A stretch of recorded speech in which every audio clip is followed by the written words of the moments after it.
भीम और हनुमान जी की कहानी।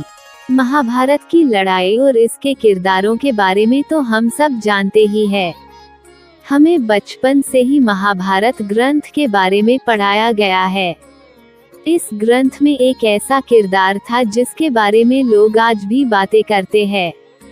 भीम सारे पांडव भाइयों में सबसे शक्तिशाली था और कहा जाता है भीम के अंदर 100 हाथियों की शक्ति का बल भी था।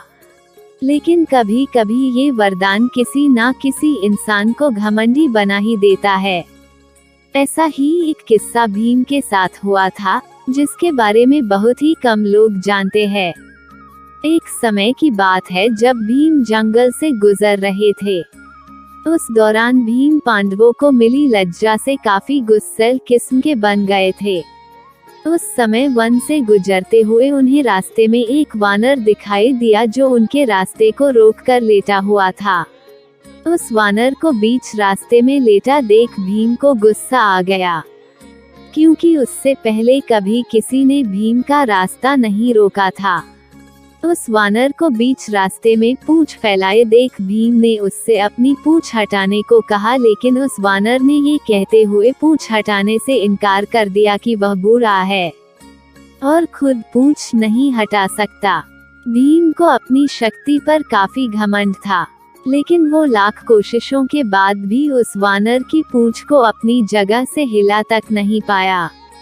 इसके बाद भीम को काफी आश्चर्य हुआ और अपने घुटनों पर बैठते हुए उसने वानर से पूछा कि मैं आपकी पूंछ तक नहीं हिला पाया, आप है कौन? तभी उस वानर ने अपना परिचय दिया और बताया कि वो रामायण काल के हनुमान थे। हनुमान जी ने आगे कहा कि तुम्हारे पास कितनी भी शक्ति हो, लेकिन अगर तुम्हारे पास श्रद्धा और विनय नहीं है तो तुम्हारा पतन जरूर होगा। सभी पांडव भाइयों में अर्जुन और भीम में सबसे ज्यादा घमंड था, इसलिए ये सब कृष्ण द्वारा घमंड तोड़ने के लिए ही रचा गया था।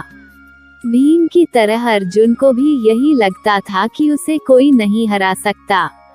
इसी वजह से कृष्ण उसे हर बार यही समझाते थे कि रणभूमि में सामने वाला मूर्ख नहीं है, इसलिए कभी घमंड मत करो। तुम एक दिन तीर से नहीं बल्कि अपने घमंड से मारे जाओगे।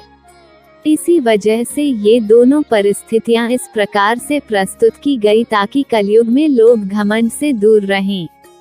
अगर आपने अभी तक हमारे चैनल सनातन धर्म को सब्सक्राइब नहीं किया है तो हमारे इस चैनल को सब्सक्राइब कर लेना और वीडियो को लाइक करना मत भूलना और कमेंट बॉक्स में जय श्री कृष्णा जरूर लिखना।